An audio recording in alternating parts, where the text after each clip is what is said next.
Bueno, allá están las duchas, los sanitarios.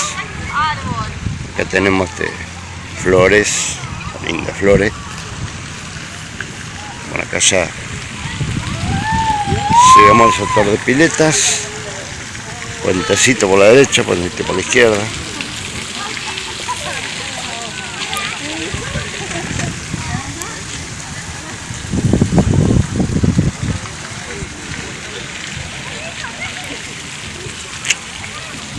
Vamos a ver.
Bueno, vamos a ir a recorrer más de las termas de Chajarí. Esto es saliendo ya, donde está la parte de la venta de comidas, puestos, bungalow, artesanías, juegos para los chicos, proveeduría.